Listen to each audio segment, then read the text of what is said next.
Remaining music box company for music boxes of this quality. There are others today in Japan and in China especially, but they're making, of course, more, let's say, lower quality, mass-produced music boxes. If this company disappears, that expertise dies forever. It's really a shame. They've existed for 150 years. They're independent, a beautiful company, and we decided to do this. We came up with a few drawings of what we at MB&F, with our world of science fiction and airplanes and so on, would want. We showed them the sketch, and we said, guys, would you be willing to produce this for us? And they said, you know what, we love the idea.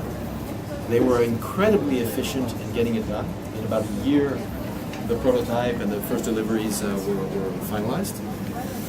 And the good news is the final object is extremely close to the drawing we gave them. So they were really very good at interpreting their usual things into a very contemporary version. Now, how does this work? In a few words, I won't get into too technical details, but as you said, exactly like a mechanical watch, you have a winder. So the propellers are the winders here. Yeah. So I wind. Inside the cylinder is a spring.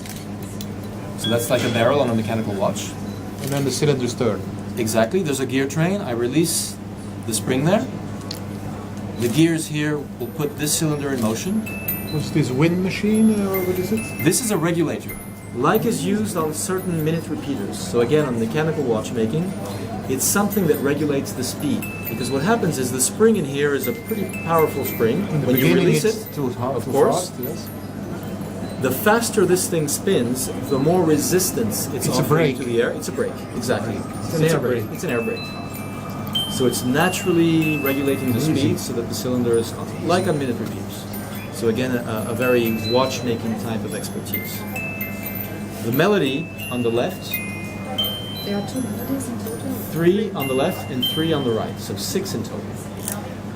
How do these melodies work? When that cylinder turns, you see these little pins.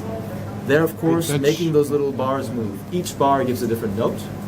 They have different thicknesses and so on. Some of them, there's a bit of lead in the back, also to make a deeper note. But when that first melody is finished, like what we just heard, the entire cylinder moves slightly laterally. So you shift the pins, if you like, and it's ready for the second melody. So still in the same cylinder. So different pins are now hitting the same bars underneath and producing a different melody. That's the Imperial March. It has shifted. Yes, you hardly see it. It's very very little. Yeah. That's the Imperial March. So you have 3 times the same note. No, 3 different melodies. What we heard before, I didn't listen very, was Star Trek, I think. This one is the Imperial March from Star Wars, and the third one we'll hear in a second.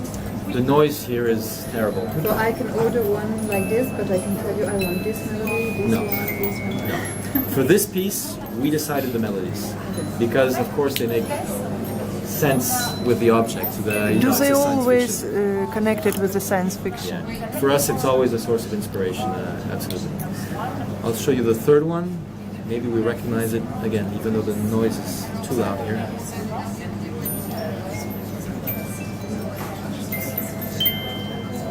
It's the opening theme of Star Wars.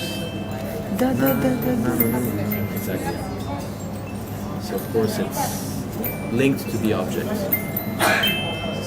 Now the crazy thing also, all these pins, you have to try to imagine the musician juggles because he has 72 notes, 72 bars only. It's not a lot for a relatively complicated piece. Some of the pins he places here are used for one melody. Some of them are used for 2, and some are used for all 3.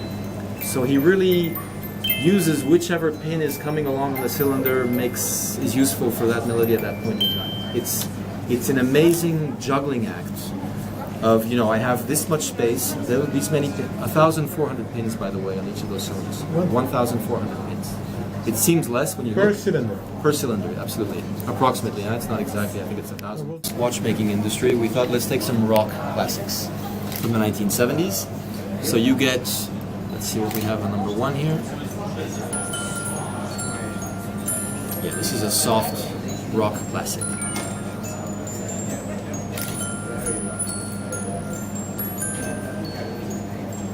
The volume remains the same. Yes.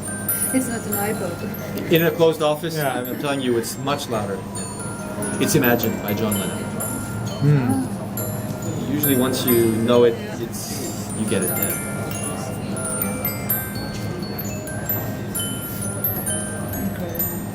That's incredible. That's what they are famous for incredible things. Rouge?